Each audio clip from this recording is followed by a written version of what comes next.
Charlotte was a beautiful girl from a noble family, but her life was filled with horrors since her family hated her, which forced her to face humiliations all her life. She continued to try and win her family's love, but everything was in vain. But one day her family crossed all the lines and accused her of treason against the crown, which also broke her engagement with her fiancé. This was the straw that broke the camel's ass, as Charlotte decides to escape the prison which she called home and starts running in the forest. The palace guards immediately chase her deeper into the forest, where she ends up entering the forbidden part of the jungle where demons are said to roam free. She spots a huge, scary-looking mansion in the middle of the woods and decides to run towards it for safety, but ends up slipping and falling on the ground unconscious. Unaware of all this, a black and white-haired boy named Alan, who is also the owner of the scary mansion, wakes up and reads the newspaper, only to find out about a disgraced noble woman who has gone missing in this part of the woods. He wonders how stupid a person will have to be to enter the forbidden demonic part of the forest, when he suddenly senses a strange presence near him and decides to investigate. Not far from the mansion, he finds a collapsed girl lying unconscious on the ground, and to his surprise, it turns out to be Charlotte, the same noble girl mentioned in the news. As he picks her up in his arms, a group of soldiers from the Naros kingdom surround him from all sides. Before Alan could even talk, one of the soldiers rushes forward and swings his sword at, but Alan calmly avoids the attack using simple illusionary magic. The soldiers are surprised by this and decide to talk it over as they ask Alan to hand over the girl, as she is a criminal who has to be presented before the royal family. Alan is a true Sigma and refuses to give her up as he doesn't believe in kings and queens. But this really angers the soldiers as they charge at him, completely unaware of what kind of a monster Alan is. In an instant, Alan uses his ice-bind magic, causing the soldiers to drop on the ground unable to move while he casts another spell, which erases their memories and replaces them with an alternate memory where they never find Alan or the noble girl. The soldiers head back towards the palace in a daze, and after some time, Charlotte wakes up in the mansion, confused about where she is when she spots Alan. Alan offers him tea and asks him how she ended up there in the forest. She claims that she is the fiancée of Prince Cecil, the second prince of the Naros kingdom. But one day, Prince Cecil called her to a public gathering and accused her of treason. Nobody believed her when she tried to defend herself, and she was exiled for the evil deeds she had never committed. Alan carefully listens about her traumatizing past and confronts her. She then thanks Alan for taking care of her and asks to leave. But Alan asks her whether she knows anything about cleaning and offers her a job as a live-in maid. Charlotte refuses the offer, so he decides to tell her a made-up emotional story about how he was once in a party of adventurers, but was betrayed when his friends threw him into a group of monsters to try and open a seal of the magical temple. He tells her that he knows the pain of being alone, which is why he cannot let her go just like that. Charlotte is smarter than she looks though, and thanks him again before refusing his generous offer, saying that she is a criminal and hiring her would only cause problems for him. Alan still refuses to give up, and as a final move, he places a death curse on his own heart.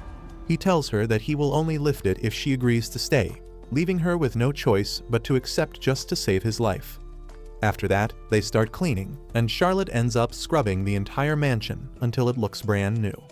Alan is amazed by her skill, but soon realizes that she had only held the title of a noble, while in reality, she had been treated like a servant. After a bit of casual chat, she asks him for her next task, but Alan tells her that she is free to do whatever she wants until dinner. He shows her the library, where she can read good books, and gives her permission to stay there, but strictly tells her not to disturb him under any condition. After that, he goes back to work as he starts checking research papers, as he is very well known in the research community for finding even the smallest errors in any research. He starts striking out papers with a red pen, till the papers start spitting blood. By evening, he gets done with his work and turns around only to find Charlotte sitting on the floor, quietly counting grains out of boredom. Confused by this, he asks whether she doesn't have any hobbies, but Charlotte replies that she only knows how to do household chores and nothing else. Realizing that her life has been nothing but tragic till now, he decides to give her a crash course on everything that the world has to offer. He pauses for a moment to decide his next move before leaving the mansion.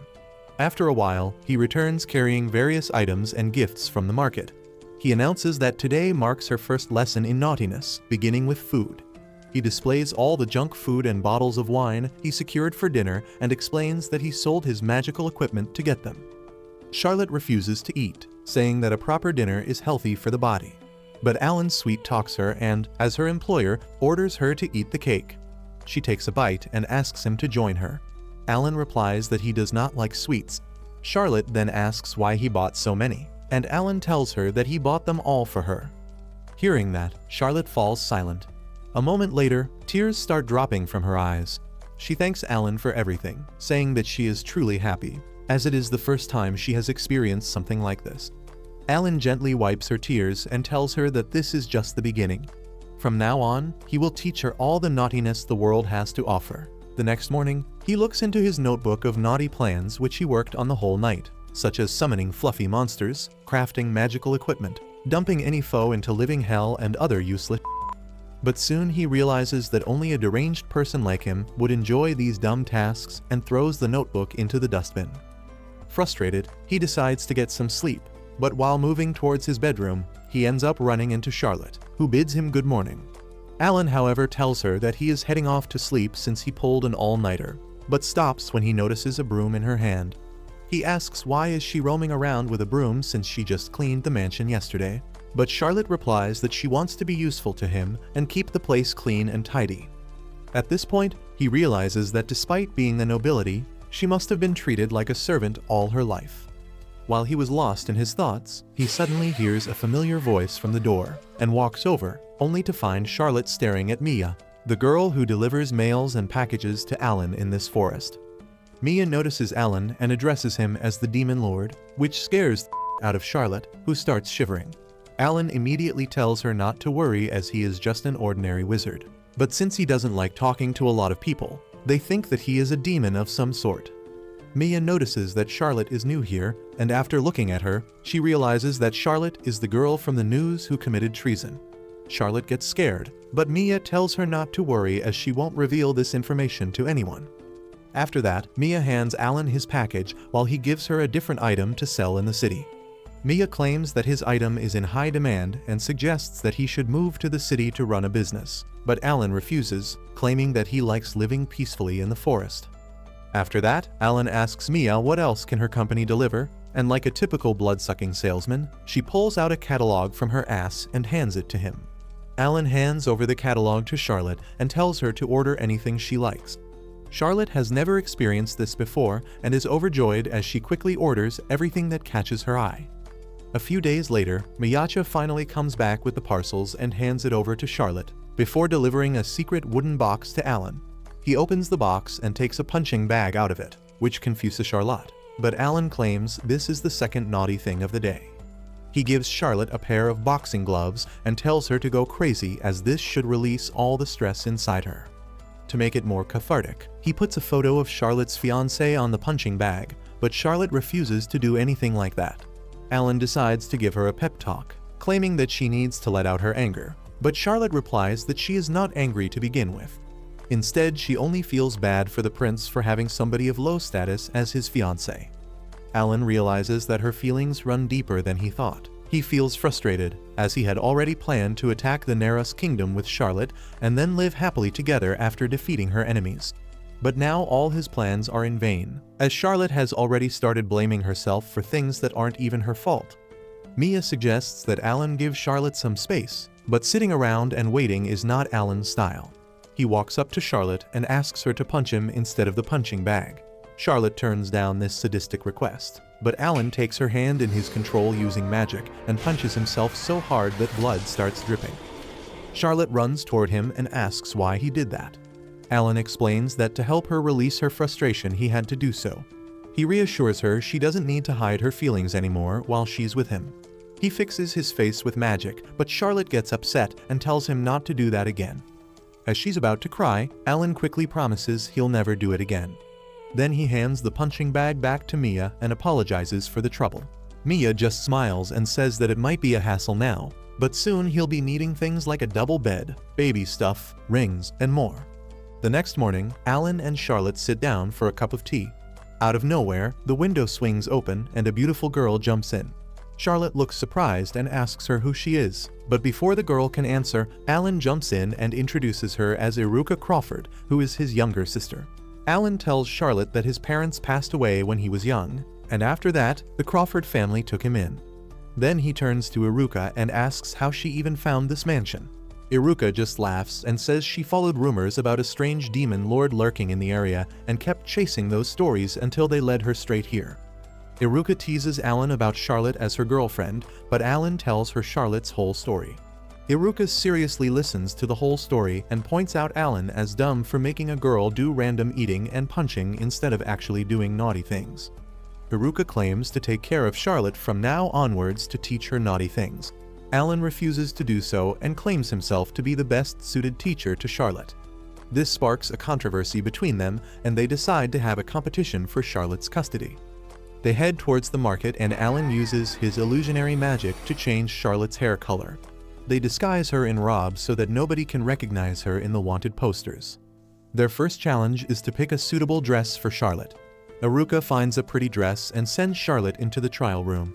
While Charlotte was inside, Alan and Iruka secretly talk about how they can find culprits who framed Charlotte. Between their conversation, Charlotte called Iruka for help with tying the lace at the back of the dress. Iruka goes inside to help her, but she notices several marks and bruises on Charlotte's back. She gets shocked and secretly shows those marks to Alan too. Alan heals her wounds with magic without telling her, but he was raging with anger in his heart. He realizes someone in the kingdom must have hated Charlotte so much that they had to go to such an extent of harming her. Both Alan and Iruka seriously decide to find out all the culprits in the mansion who made Charlotte suffer so much.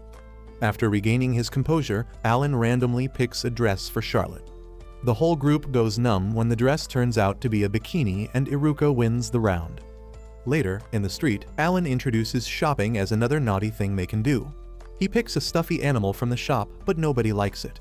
Then he picks another one, then another, but this choice gets rejected every time. Iruka comments on his choice to be trashy, and a sibling war strikes out between them. In the afternoon, they took a break for lunch in a restaurant. Charlotte suggested Alan not to overspend money on her, but Alan asked her to chill. He states that spending a little wouldn't hurt if she gets a little experience about the real world from it. Iruka throws a taunt at Alan over his choice once again, and the war begins. After a while, Alan keeps up a smiling front on the outside. He strengthens his resolve and decides he won't lose Charlotte to his little sister, no matter what. Once again, they head out for shopping after lunch. On the way, Iruka spots a magical wheelchair and completely loses herself in its design. Alan notices her absence and takes Charlotte with him to a shop. He gently places a beautiful hair clip in her hair and Charlotte gets shy. During their lovey-dovey moment, a group of thugs suddenly appear from behind and push Charlotte. They don't apologize and instead start causing a ruckus in the market. Alan maintains his calm and tries to talk over it, but they begin insulting him. The thugs take it to another level, and one of them asks for Charlotte for a night. As a repayment, he tries to touch Charlotte inappropriately, but Alan grabs his hand in midair and breaks it into two. The other thug charges toward Alan with a magical sword, but Alan freezes his sword and knocks him out with a single punch. Alan still rages to kill them, but suddenly becomes numb as he recalls Charlotte's condition for no violence. He quickly apologizes to her, but Charlotte brushes it off as no big deal. She tells him that fighting is bad, but since he did it to protect her, it does not count. She thanks him for protecting her, and Alan replies that she does not need to worry about anything as long as they are together with each other. From a distance, Iruka watches the whole scene and concedes victory to Alan this time. She murmurs to herself that when it comes to love and romance, Alan is a better match for Charlotte than she is. Just when they thought everything is over, the leader of the thugs appears, forcing Charlotte to hide behind Alan while he watches the man carefully. Without hesitation, Alan walks straight over and asks him whether he is Megath. The man agrees and Alan gets a nostalgia listening to the name. But out of nowhere, Megath claims he doesn't know anyone like Alan and punches him. Alan remains unharmed and tells Megath that perhaps his memory is weak. He reintroduces himself as Alan Crawford from the Magical University. Megath recalls this name and starts in his pants. He falls at Alan's feet and greets him as the Great Demon Lord. He begs for mercy and everyone around watches the scene in astonishment. The minions from Megath's gang appear and ask him not to kneel down. They step forwards to take care of Alan, but Megath grows angry and strikes them down. He warns everyone not to trouble the Great Demon Lord any further or they may face unknown consequences. Iruka steps forward and explains to Charlotte that her father is the chairperson of the largest magical university in the world. As Alan has been intelligent since childhood, he graduated from Magical University at the age of 12. From then on, he becomes a teacher in the university and earns his nickname of Great Demon Lord. The next day, Mia and Iruka visit Alan at his mansion and find Alan at the door sitting with a lame face. Iruka guesses that there must be something between him and Charlotte, and he nods his head. The previous night, he tries to give some money to Charlotte, which she refused to take. Alan claims it as her salary and asks her not to hesitate while accepting it. After a little push, Charlotte accepts the money but asks him permission for shopping alone. At first, Alan refuses her request, but eventually gives in when she keeps insisting with a cute puppy face. Now, in the present, he is regretting his decision of letting her go alone. Mia and Iruka listen to his whole story and exchange glances with each other. They give him the idea of following Charlotte from the shadows, and he agrees to do so. After some time, Charlotte goes to the market and the three of them follow her like stalkers. Charlotte follows the map given to her by Alan and Alan feels proud over it. After some time, Mia points out that Charlotte is heading to the deserted area in the city full of criminals. She warns that after another left turn, Charlotte will end up in the turf of the Serpent Gang. Alan thinks for a while and prepares to leave the area with an excuse of urgent work. He asks Iruka and Mia to take care of Charlotte until he returns and disappears into the shadows. After a left turn, Charlotte reaches the deserted area and tries to figure out where she is. Everyone gets scared as the situation looks bad and the gang members surround Charlotte. Mia and Iruka take an instance to defend her, but to their surprise, they all cheerfully welcome her with flowers and drums instead of attacking her. Everyone gets surprised by this and tries to figure out what's going on. Soon, Alan returns and Iruka asks him where he has been till now. He smirks and replies that he has already given a very peaceful lesson to Serpent Fang and told them the consequences of messing with Charlotte. Charlotte notices bruises on bodies of gang members like someone gave them a good beating. She asks them if they are fine and offers them a healing potion. The group of goons break down into tears and praise Charlotte like a goddess. They decided to change their way of living and live honestly from now onwards.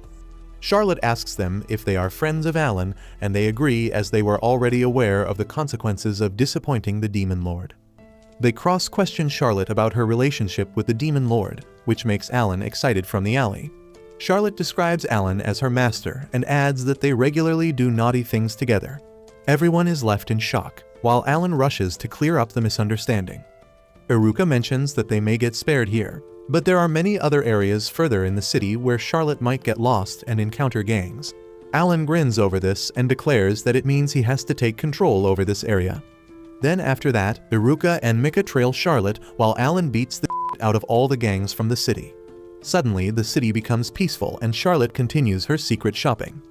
In the evening, Charlotte finishes her shopping and meets Alan, Miacha, and Charlotte near the market. Charlotte tells him that everyone is praising Alan in the street as yesterday he beat down those goons and their boss Megath, which made the streets safe and peaceful. Alan asks Charlotte about her shopping and she replies that it went smoothly. She presented 2 gifts to Miacha and Iruka, which were trending in the town at that time. Both of them thanked Charlotte for doing this for them from her first salary. Alan makes a bad face and asks Charlotte if she has something for him. Charlotte replies that she tries to find gifts for him, but in the end she was unable to find something which suited Alan as she is still unaware of what Alan likes. Alan cried in frustration that he would have been happy with a stamp, postcard, flag, train photo, mole, and even a roadside flower if it was from her. Charlotte apologizes to him and says that she is sorry as she did not realize it earlier. She took Alan's robe in her hand, which was dirty and torn. She asks him to at least let her mend it as a token of apology, and Alan agrees. In the night, Charlotte reads a book suggested by Alan and praises it. She talks about the mention of magical academies and different countries in the book. Alan asks her if there are other places in the book she wants to check out. Alan tells her that she just needs to tell him the place and he will visit there tomorrow. She hesitates to tell him, so Alan blackmails her again to tell him otherwise he will put a curse on his own heart. Charlotte tries to stop her from doing so and both of them come into a compromising position. Suddenly, the door bangs and Miacha enters the house. Alan asks her why she came here even though she has already sent all the mails to him. Miacha hands a packet to Alan and says that it is a present for both of them. There are tickets to the Unoha region inside this packet for 2 people. The next day, Alan and Charlotte head to the Unoha region in a private horse wagon. On their way, Charlotte notices the beautiful plains and praises the amazing scenery of the region. Miacha and Iruka hide in the hills and follow both of them, as they are the ones who planned that surprise of their tickets. After a long ride, both of them reach the Unoho resort where a mermaid greets them. The mermaid receptionist checks their tickets and welcomes them on their honeymoon. Alan tells her that they are not on any honeymoon, so the receptionist assumes again that they must be lovers and welcomes them lovers. Both Charlotte and Alan become tomato red upon listening to this, and Alan clarifies that they are not lovers either. The receptionist looks towards them in confusion and tells them that their reservation is already there as couples. She opens the packet given to Alan by Miacha and shows them 2 special tickets for couples inside the packet.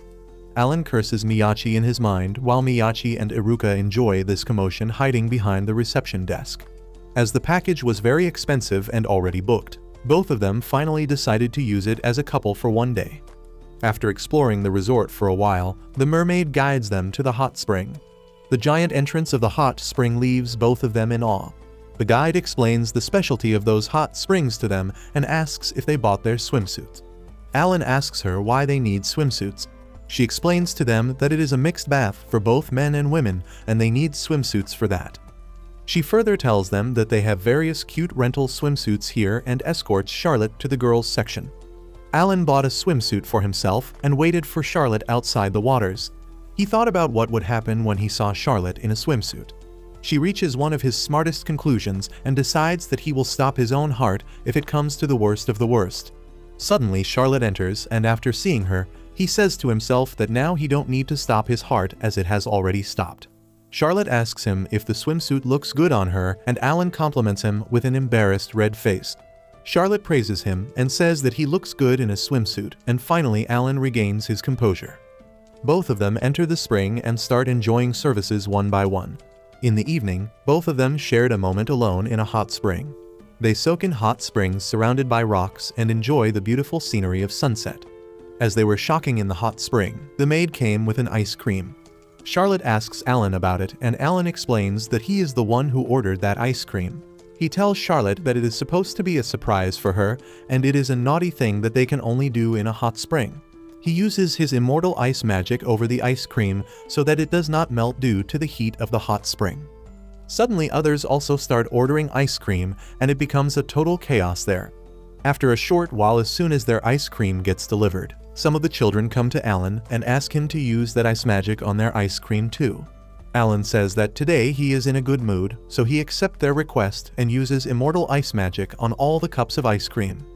Later in the dining hall, Alan asks the guide about other interesting sights there. The guide suggests to them many sights worth seeing, including divine sports, beaches, and a hill where they can observe Fenriers. Charlotte asked Alan about Fenriers, and Alan replied that they are magical creatures which are very noble and peaceful. Before they can decide to go there, the guide suggests to them that the Fenriers will not be there as this is the mating season. After dinner, both of them enter the room and move toward bed. Alan suddenly freaked out as he notices the bed is decorated with lovey-dovey romantic couple things. He suddenly called the room service and asked them to remove that extra decoration. Outside the room, Miyachi and Iruka spy on them using hearing aids and expected something not to happen as they share the same bed. Meanwhile, in the room, their guide removes the decoration but tells them that this is a special custom-made bed. When 2 people sleep on it, they can watch whatever dream they want to watch. Both of them went to sleep but were unable to sleep because of overcomfort of bed. Alan asks Charlotte what dream she wants to see. She replies that she wants to dream about her mother who passed away a long time ago. She asks Alan for help to sleep, and Alan uses his light hypnotic magic on Charlotte. After Charlotte sleeps peacefully, Alan starts gazing at her beautiful sleeping beauty. He notices her white skin, cute face, and blonde hair, but suddenly he feels something in his body. He understands the heat of the moment and uses a high-level spell of deadly force on himself. Because of that, both he and those 2 stalkers outside the room fall asleep in a second. The next morning, Alan and Charlotte wakes up and Alan asks her about her dream. Tears flow out in Charlotte's eyes, and she thanks Alan for that peaceful sleep, because of which she was able to have a very good time with her late mother in her dream. Later that day, both of them visited a zoo that Charlotte had wanted to see for a long time. The zoo was filled with various animals, birds, and magical creatures. Alan picked up a map and asked Charlotte where she wanted to go. She pointed to a picture, and Alan understood she wanted to visit the petting zoo. She agreed with Alan and told him that when she was young, she had seen it in a book and had wanted to visit ever since. Alan declared that they would definitely go, and told Charlotte to ask for anything she wanted. She hesitated at first, but Alan launched into his usual over-the-top act, pretending to curse his own heart. She asked Alan to wear matching ones with her, and although he was clearly embarrassed, he still put them on with a reluctant smile.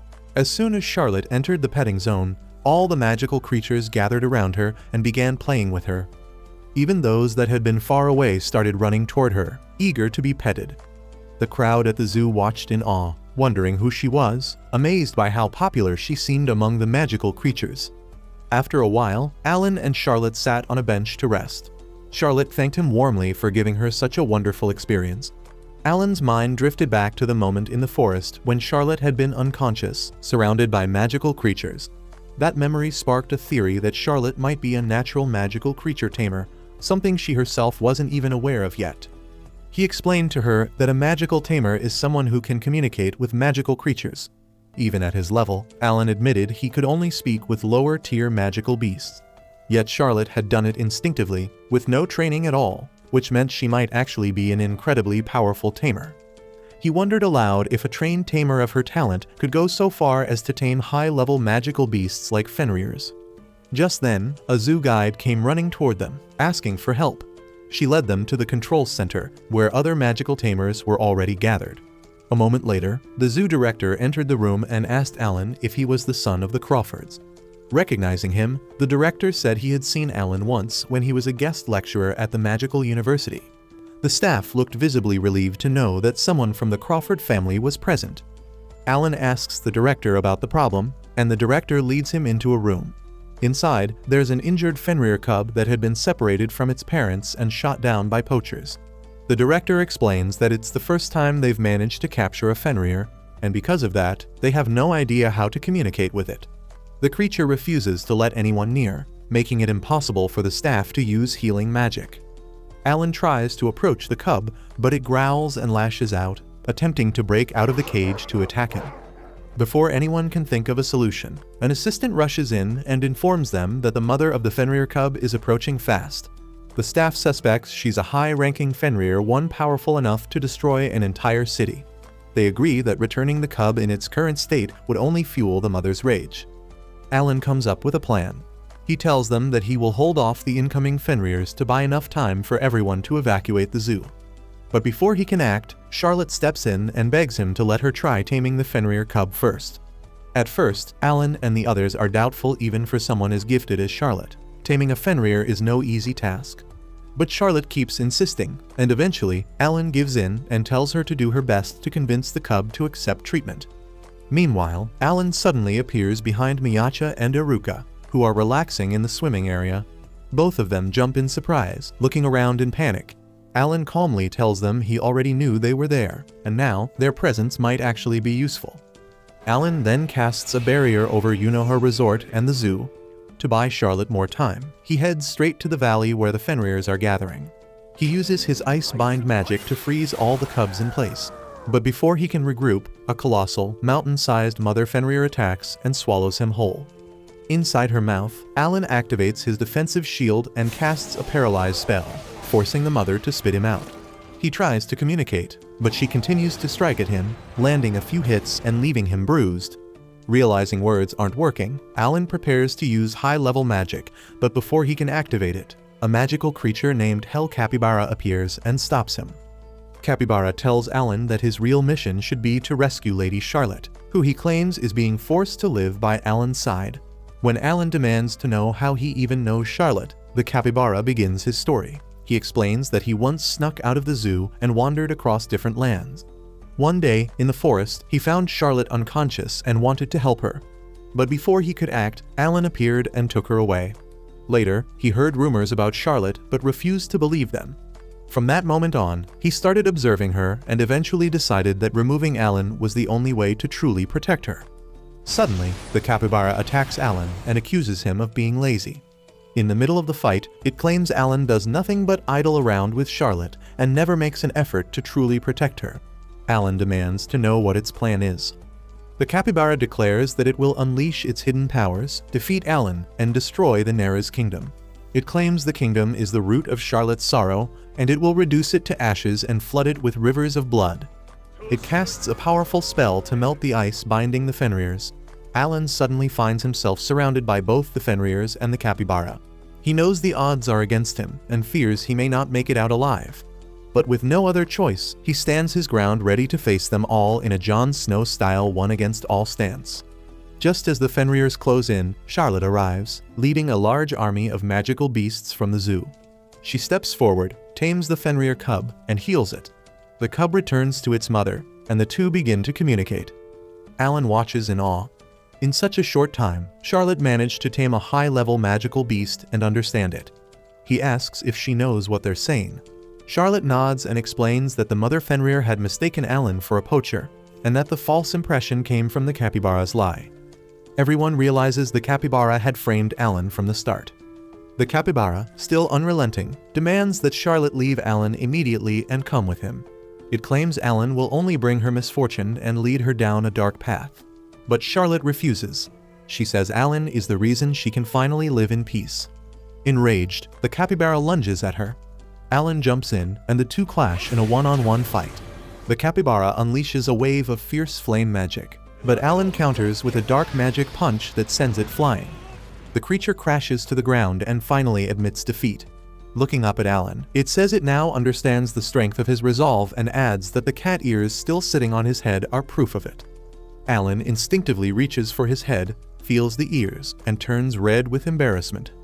Later, they return to the resort, where the owner thanks them for saving everyone from the Fenriers. As they prepare to leave, a pack of Fenriers appears to see them off. Charlotte, still thoughtful, asks what happened to the real poachers who had attacked the Fenriers. Just then, Miacha and Iruka show up with the poachers tied up in ropes. Charlotte asks why they're here, and they casually claim it's a coincidence. The poachers show no guilt, so Alan hands them over to the Fenriers to let them decide how justice should be served.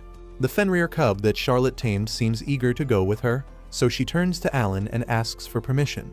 Alan gently asks if the cub is truly okay with living far from its family. Before Charlotte can answer, the zoo guide steps in and explains that it would only take a Fenrir about an hour to travel from the Groll region where Alan's mansion is located. Hearing that, Alan agrees and welcomes the cub as a new member of their family. Later, while riding in a horse-drawn wagon, Alan notices Hell Capybara sitting with them. Surprised, he asks what it's doing there. The capybara replies that, as a token of apology, it has appointed itself as Lady Charlotte's bodyguard. It turns to Charlotte and says that it's part of her family now and that it loves her. At the mention of the word family, Alan grows visibly annoyed and tells the capybara to go back to the zoo. Back at the mansion, Charlotte takes a peaceful walk in the garden with Lou, the Fenrir cub. Ghostsu, the capybara, comments that ever since Lou joined their family, Alan has barely had time to spend with Charlotte. Alan agrees, but quickly snaps back, asking how long the capybara plans to freeload in his mansion. While walking, Alan notices a big change in Charlotte. She has become much more positive compared to when she first arrived. These days, she spends most of her time studying and researching ways to tame magical creatures. Eventually, Alan begins teaching her how to tame them properly. Charlotte puts what she learns into practice by placing a magical seal on Lou and giving a command. Lou performs the task flawlessly. Alan is surprised at how quickly she's progressed and praises her for being able to bond with a Fenrir in such a short time. Ghostsu also comments on her natural talent for beast communication. Curious, Charlotte asks about it. The capybara explains that beast communication is a form of magic that translates magical creatures' language into human speech. She then asks how Ghostsu can use it, and he reveals that he taught himself.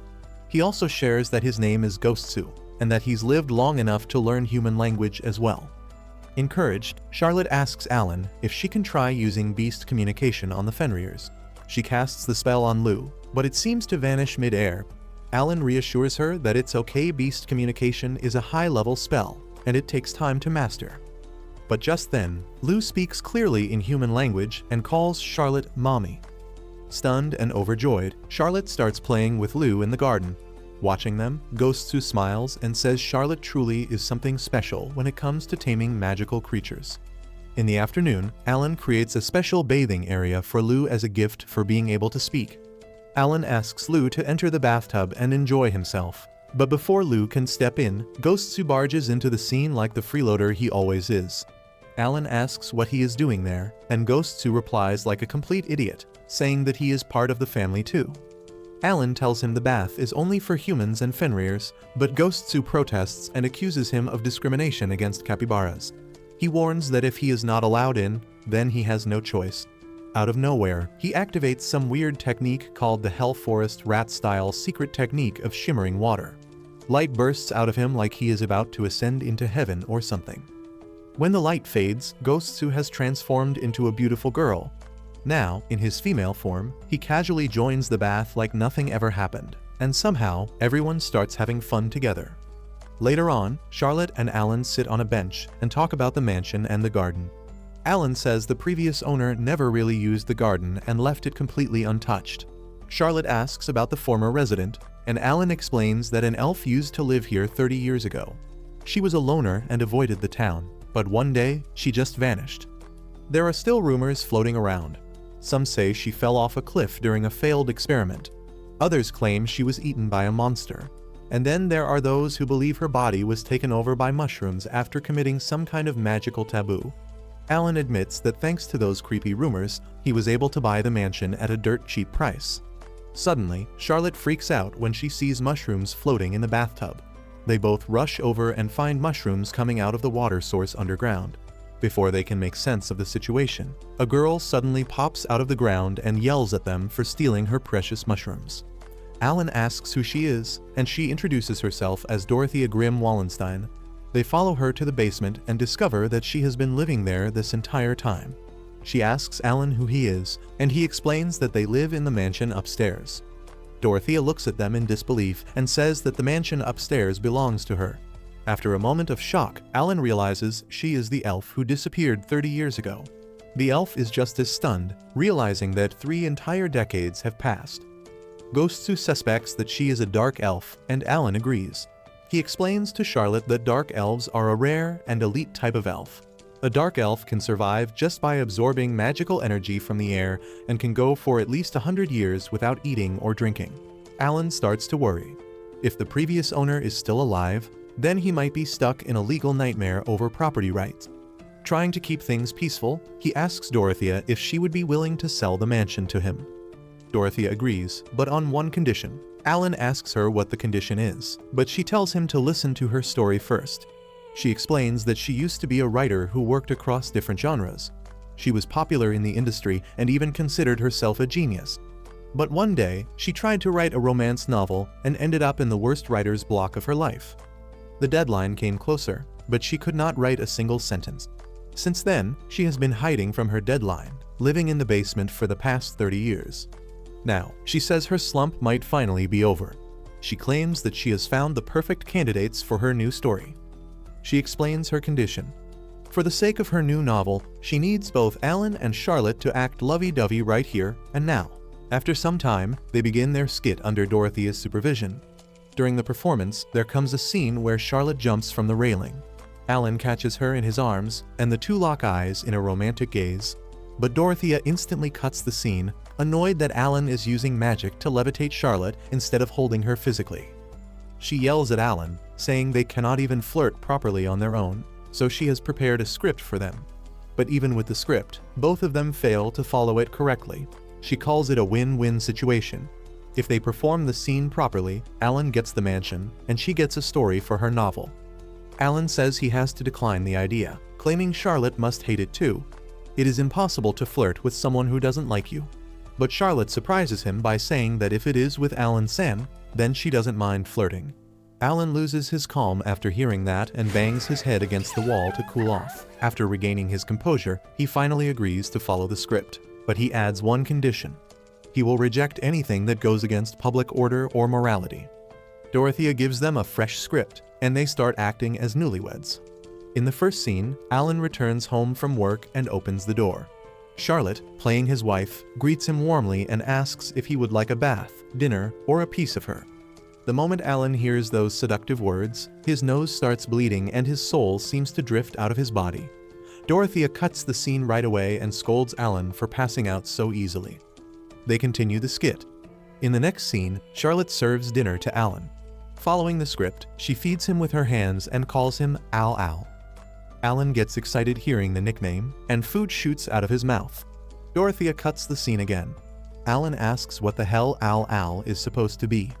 Dorothea explains that since they are newlyweds, they get to use cute nicknames like Al Al and Charlie. After a short break, they move on to scene 2, which is set in a school life situation. Since this scene includes more characters, Dorothea needs a bigger cast. To help her out, Ghostsu volunteers and transforms into his female form. The scene begins with a lone wolf punk named Alan Crawford. One day, his childhood friend Charlotte gets kidnapped by a group of thugs. To save her, Alan charges into enemy territory all by himself. He faces the enemies and demands that they release Charlotte. They refuse and attack him. But Alan defends himself with ease, dodging and blocking every move. Impressed by his strength, the enemies offer him a spot on their team. Alan turns them down cold. When they threaten to hurt Charlotte, Alan unleashes his power and knocks them all out with a single punch. He frees Charlotte and she thanks him with tears in her eyes. Just as she is about to leave, Alan grabs her hand from behind and pins her against the wall like some dramatic hero. One of the enemies asks Alan who Charlotte is to him and why he risked everything to storm their base. Alan's heart pounds in his chest. With a shaky voice, he says that he is her guardian. Everyone in the room falls silent. Dorothea cuts the scene and sighs. She asks Alan why he goes off script when he is supposed to say that Charlotte is part of his heart. Alan stammers and says he improvised, thinking it sounded better. They take a break, and Dorothea tells them that the next skit will be a Cinderella story. She hands out the script and explains the roles. Alan will play the prince on a white horse. Charlotte will be the unfortunate and mistreated princess. Ghostsu gets the role of the wicked stepmother, while Lou takes on the part of the sorcerer. The scene begins with Charlotte, a girl born from a mistress who gets mistreated every single day. She dreams of going to the royal ball, but her stepmother refuses to let her attend. Just when her hopes start to fade, a mysterious sorcerer appears and takes her to the ball. When they arrive, the prince notices her right away. He is captivated by her presence and asks her for a dance. They move together in perfect rhythm, like they were made for that moment. The lights dim, the music swells, and the scene fades out. In the next part, Charlotte tries to erase the memory of that magical night. But the prince does not forget. He comes looking for her with a hairpin she left behind. He shows it to the stepmother, searching for a girl with the same eyes, and finds Charlotte. The prince asks her to come with him, but she turns him down. She tells him that she is a child of a mistress, and someone like her has no right to live beside royalty. The prince looks her in the eyes and says it does not matter. He promises never to let go of her hand. Charlotte asks what he truly feels for her. Alan tries to express the voice of his heart. But just as the moment grows tender, the wall of the mansion suddenly explodes. A handsome man in a sharp suit walks in through the smoke. He looks straight at Alan and says he senses a strange presence in the room. His eyes sweep across the chaos and land on Dorothea, who is hiding under Lou's blanket. Without hesitation, he ties her up and reveals that he is Dorothea's editor. He says she was supposed to submit a novel 30 years ago, but vanished the day after he asked for a draft. He apologizes to Alan for the damage and hands him a generous amount as compensation. Then, without blinking, he ties Dorothea to the mouth of his dragon and flies off into the sky. The terror known as Dorothea finally comes to an end. Everyone breathes a sigh of relief. But just as they begin to relax, Iruka bursts in and tells Alan that Charlotte's little sister, Natalyia, is in serious trouble. Charlotte gets emotional as she remembers how kind Natalyia used to be. She was one of the few who never treated her like a maid and used to read storybooks with her. The next morning, Charlotte wakes up and finds herself on a large ship along with Lou and Ghostsu. Iruka and Alan have a conversation on the deck where Iruka tells him Natalyia is the legitimate heir of the Evans family. She is her half-sister and is 10 years younger than him, who is also quite fond of Charlotte. Charlotte joins them and thanks Alan for the sleeping spell he cast over her last night. She had a peaceful sleep because of that, with a dream about Natalyia. In the meantime, they reach near the island, and Alan recalls that it has been 3 years. Charlotte points towards the highest building and asks whether it is the university. Alan tells her that the building is just the dormitory for students, and this whole island is the Athena Magical University. They disembark from the ship and head towards Crawford's mansion. Charlotte prepares herself mentally for greeting Alan's parents, and Iruka calms her down. She tells her it's no big deal in Charlotte's case, though she is a little worried about her brother. She explains that Alan quit the Magical Academy 3 years ago without telling anybody. He had a big fight with his father and left home. The people of the island still talk about the fight like some folklore. The fight between these two strongest mages lasted for 3 days and 3 nights, causing fierce ruins which are still a sightseeing spot for tourists. As his father is his stepfather in reality, he addresses him as uncle. Alan says that he is still on good terms with his uncle and they communicate regularly via mail. Charlotte becomes a little envious and tells them that, let alone fight, she never even had a family to begin with. Alan suggests her to build a family-like relationship with Natalyia where the two can fight like a real family, and Charlotte nods her head. Suddenly, 2 students from the university start quarreling, and an intense fight breaks out between them. Before Alan could even reach the spot, a handsome boy in white robes intervenes in the fight and asks both parties to calm down. When none of them listen to him, he uses ice magic and turns both the students into ice stones. He notices Alan and Iruka watching from a distance and waves toward them. Suddenly, he disappears and magically appears again in front of Charlotte. He introduces himself as Harvey Crawford, who is also the father of Iruka and Alan, and Charlotte greets him. Then the whole group visits the house, and Harvey praises Alan for bringing such an adorable girlfriend with him. Before Alan could tell him the truth, Iruka pokes him under the table and hints for him to put up the act. Alan realizes that Iruka has prepped their parents about Alan's girlfriend to avoid unnecessary intervention and plays along. Everyone, along with Charlotte, reads the room and puts up the act of them being a lovely couple.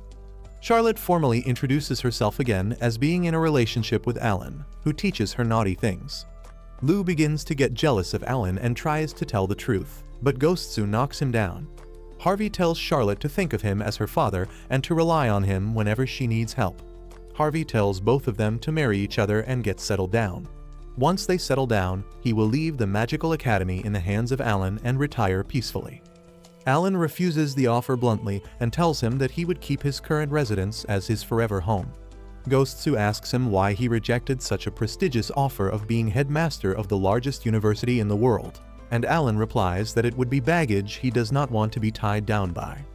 Suddenly, Alan's mother enters the room with snacks, where Charlotte mistakes her for Alan's younger sister and greets her formally.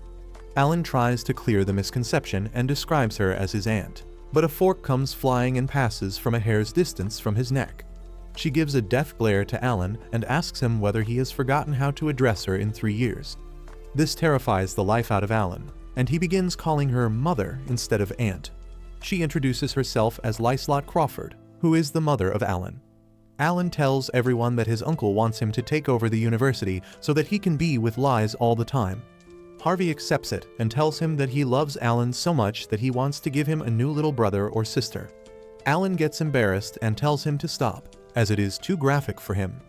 They all sit down for tea, and Alan asks them to come to the main topic about Natalyia.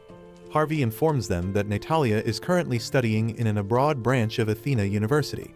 As the Evans family is in chaos right now, Natalyia is seeking refuge in the university under the pretense of studying abroad. 3 months ago, she took admission there with a fake identity, and the management recently found out she is the younger sister of Charlotte.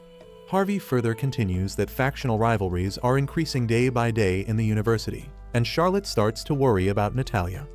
But her worry reduces to ashes when Harvey shows them the current state of the university using a magical mirror.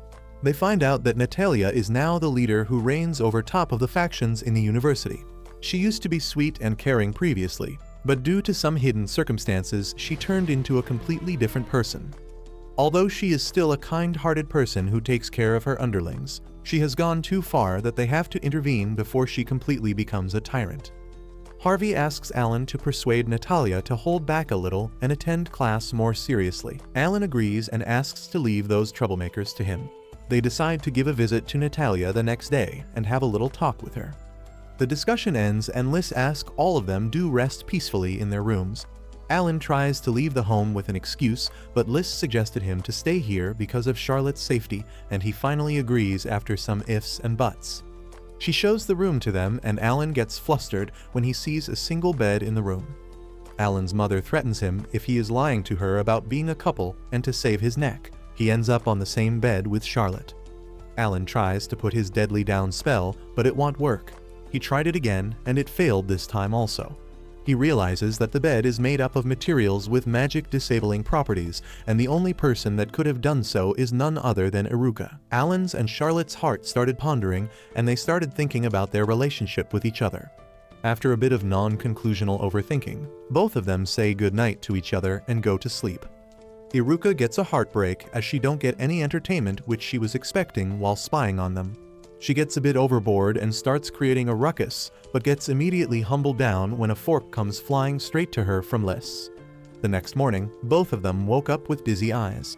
They prepare for the university and Alan casts a disguising spell named Shape Shift, which changes her appearance completely. They reach the academy and find Natalyia near a fountain. Alan approaches her, but she gets cautious and prepares for a fight along with her underlings. Alan introduces himself as Alan Crawford and praises her for learning this much in just 3 months. Her underlings started trembling in pants and described Alan as the great demon lord who annihilated the whole mountain single-handedly during his fight with the headmaster. Alan asks them to stop and introduces Charlotte to Nat as her assistant, who is here due to the request of the headmaster. He presented himself as her private instructor and asked for her cooperation, but Natalyia refused to do so and left the place. Alan follows her to the classroom where he gets impressed by her immense knowledge about magic. He asks her to teach some magic to Charlotte, which she initially refuses, but finally agrees after seeing the enthusiasm in Charlotte. She teaches the basics of lightning magic to Charlotte and comes outside for practice. In the meantime, Lou and Ghostsu enters with lunch and Natalyia gets shocked after seeing a Fenrier and capybara at the same time. She asks Charlotte who she is in reality and finds out about her extraordinary taming abilities. Later, all of them sit down for lunch and Charlotte notices how Nat is just taking junk food for her diet. Alan asks about her sister Charlotte, but Nat grows silent and asks him never to talk over this topic again. Suddenly, another fraction of students led by a boy named Chris enters the cafeteria.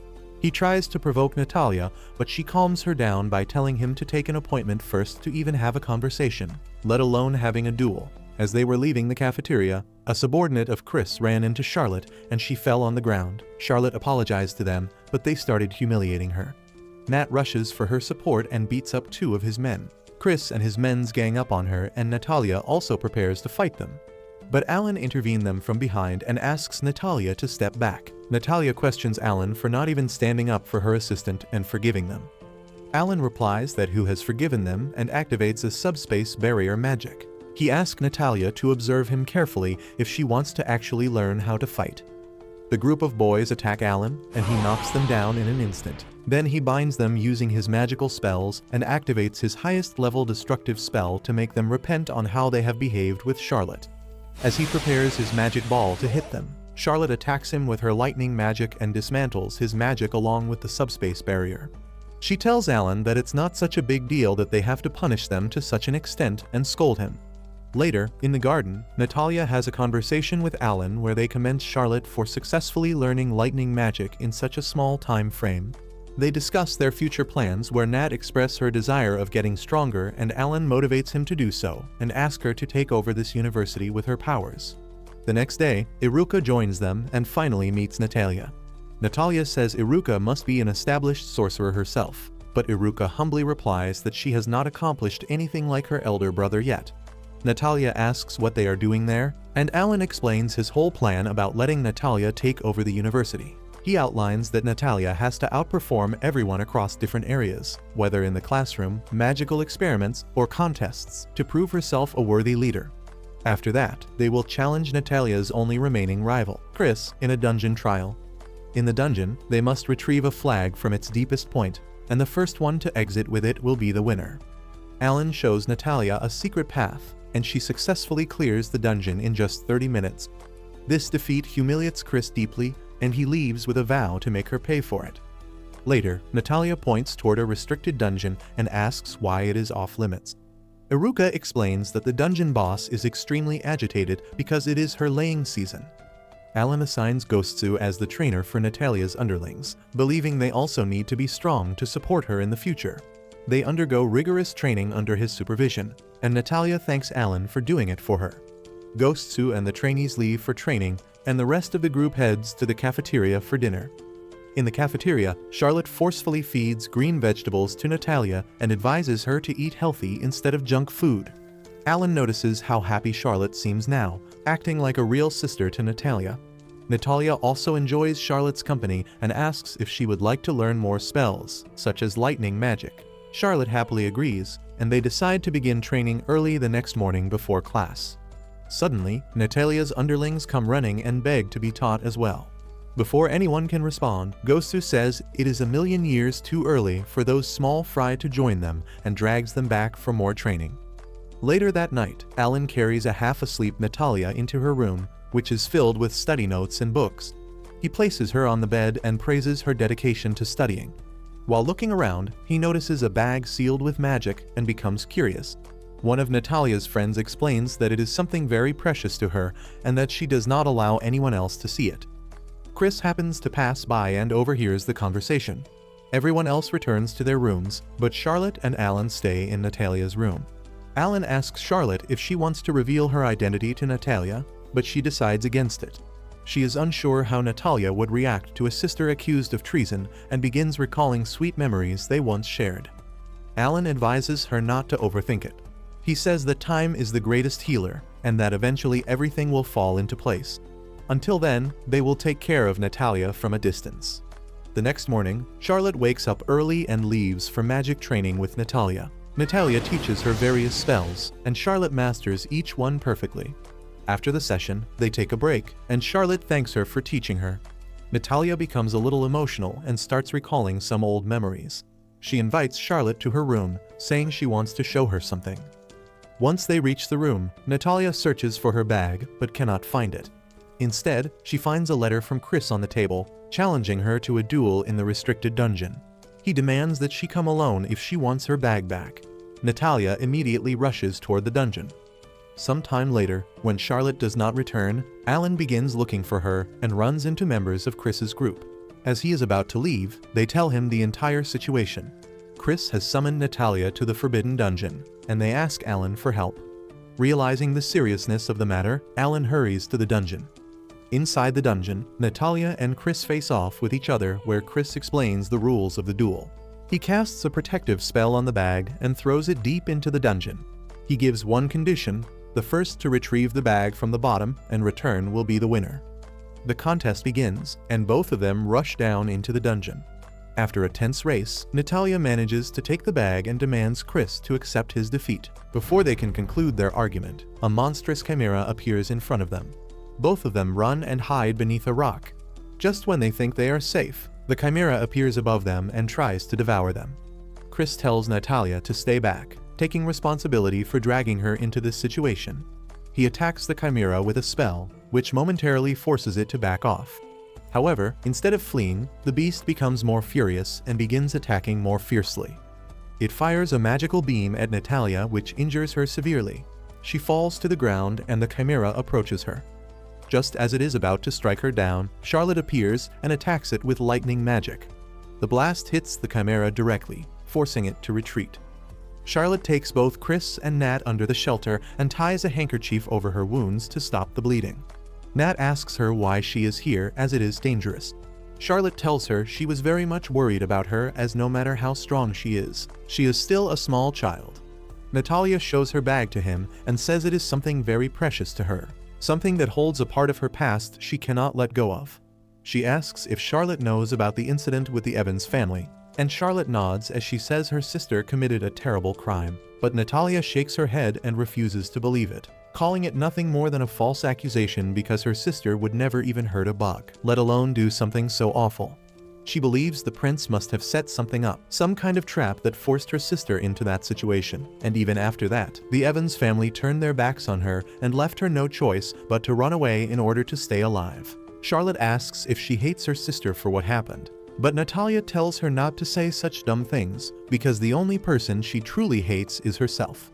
And ever since she was born, her sister had been the one who took care of her, who always treated her with kindness, but one day, she saw that same sister in a helpless, broken state that completely shattered her heart, and even then, she couldn't do anything to help. That moment stuck with her, and she promised herself that one day she would be strong enough to protect her. but now she can only regret the fact that she never made it in time. After her sister disappeared, everything she owned was thrown away, and the only things that survived were what Natalyia managed to keep inside this bag. And it is because of this bag that she feels a connection, something that tells her her sister is still alive somewhere. She tried to use magic to find her, but every time she casts a spell, it gets blocked by a force stronger than her own. So she came to one conclusion, that someone out there, some twisted pervert, has her sister locked away, and whoever it is has been blocking her spell on purpose. That is why she is preparing to crush the bastard who took her sister from her. Charlotte listens and slowly realizes that Natalyia has misunderstood everything. She thinks someone kidnapped her sister, but Charlotte now understands the truth. The only person who could have blocked that spell is Alan, and Natalyia has been chasing nothing but his shadow. Natalyia tells Charlotte that she will become strong, and that one day, she will find her sister. She adds that every time they talk, she catches a glimpse of her sister in Charlotte's words and expressions. Nearby, Chris overhears their conversation and starts crying as he apologizes for being such a burden during a time when Charlotte was carrying such a heavy past. But just as things begin to settle between them, the ground trembles and the dungeon master appears in front of them. It turns out to be a salamander, and Chris immediately starts panicking. Charlotte quickly comes up with a plan and tells Chris to take Natalyia and escape since her leg is injured and she cannot move fast. The salamander charges at them and releases a wave of blazing fire from its mouth. Charlotte counters it with her lightning magic, but it does nothing to stop the beast. The impact is too much, and she collapses onto the ground as her magical disguise fades. That is when Natalyia realizes that Charlo is actually her long-lost sister, Charlotte. Before she can run to her, the salamander closes the distance and unleashes another fire blast, and just when all hope seems lost, Alan steps in front of the flames and blocks the attack with a single strike. The salamander, now furious, unleashes its full strength, but Alan easily counters it using his dark magic. For the first time, Chris and Natalyia witness the overwhelming power of the great demon lord, and the entire island begins to shake under the pressure of his magic. A fierce battle erupts, but no matter how many times the beast attacks, Alan blocks it effortlessly without breaking a sweat. Then, in the middle of the chaos, the salamander suddenly changes its behavior. It stops attacking and starts acting strangely affectionate toward Alan, who casually begins patting it on the head. Chris and Natalyia watch in utter confusion, unsure of what is happening. That is when Alan's mother, Liz, arrives and introduces the salamander as Pachai. She explains that Alan raised it ever since it was an egg and that it sees him as its father. After calming the creature down, they all leave the cave safely. Chris apologizes to the headmaster for entering the dungeon without permission, and the headmaster tells him that since he has learned his lesson, he will let it go this time. Charlotte finally regains consciousness, and as she opens her eyes, she sees Natalyia standing beside her. Charlotte apologizes for causing trouble because she ran away from the palace, but Natalyia just brushes it off like it is no big deal. To confirm if Charlotte is really her sister, Natalyia asks what picture book they used to study together when they were kids, and Charlotte tells her about the one with stories about the zoo. She says she lost it somewhere, but Natalyia surprises her by pulling that exact book out of her bag because she had kept it safe all this time. Natalyia gets emotional and asks Charlotte to read it again just for her, and that moment creates a wave of emotions between the two sisters, and they hug each other while tears roll down their faces. Later in the evening, as they are about to leave, Natalyia thanks Alan for saving her sister. She then asks about their relationship, but before Alan can say anything, Ghostsu and Lou step in and reveal that those two are dating. Alan does not even get a chance to blush before Natalyia suddenly unleashes her magic and attacks him while shouting that he is the reason she could not find her sister using magic for so long. She yells that Alan must have approached her sister with perverted thoughts, and she blasts him with magic even before he can explain anything. The whole university watches their great demon lord run for his life from a tiny girl who looks absolutely furious, and somehow the day ends without any real damage. A few days later, Alan and Charlotte are relaxing peacefully at their mansion when Miyacha jumps in through the window like that is her usual entrance. She hands Alan an unnamed parcel, and he opens it to find a strange card with a magical circle. As he pours magic into it, a portal suddenly opens and Natalyia jumps out of it and lands right on top of Alan before greeting her sister like nothing happened. Iruka and Mia explain that it was all part of a surprise, and Natalyia quickly asks about the demon lord. Everyone points at the ground and tells her that he is buried beneath her feet, and Alan stands up looking totally defeated. Natalyia says he is still alive, so she will finish the job properly this time, and the sparks between them ignite again. Just before the chaos begins, the door bangs open and hits Alan in the face, knocking him behind it again. Dorothea walks in and starts asking Alan for help, and he stands up only to be handed a romance novel as a thank you gift for helping her last time. She then casually asks if there has been any progress between Charlotte and him since her editor is already asking for a sequel to the story. Suddenly, everyone in the room starts cheering and begging them to confess their feelings once and for all, and the place turns into a full-blown love drama. When night falls, they all sit together for dinner like one big family, and after that everyone heads off to sleep. But Charlotte cannot fall asleep, so she steps into the hallway and finds Alan still awake. He grins and asks if she is ready for something naughty again, and she nods with curiosity. Alan leads her to the garden where they drink hot chocolate and stare at the stars. They talk about different constellations and the kind of magical energy they might hold, and Alan jokingly calls it a naughty activity that only works at night. While chatting, he accidentally places his hand on Charlotte's and both of them freeze. As he tries to pull his hand back, Charlotte gently holds onto it, and they both sit there blushing while staring up at the sky. Charlotte quietly thanks him for everything and tells him that lately she has been looking forward to every morning just so she can see him again. She says she is really glad they met, and as she talks, her blanket slips off. Alan leans forward to cover her so she does not catch a cold, and their faces end up so close that a kiss seems inevitable. But just before it happens, Alan stands up and yells for everyone to come out. Charlotte turns bright red when she realizes the whole group had been hiding and watching them. They all come out with disappointed faces because they missed the kiss. Natalyia wastes no time and accuses Alan of manipulating her sister since they were holding hands, and once again the two prepare for a battle. And so another day ends.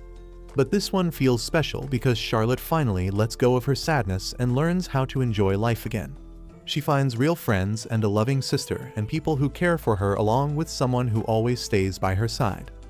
And the night ends not with conflict or chaos, but with peace and quiet happiness blooming under the stars. If you liked this video, please consider subscribing and watch the video on your screen next.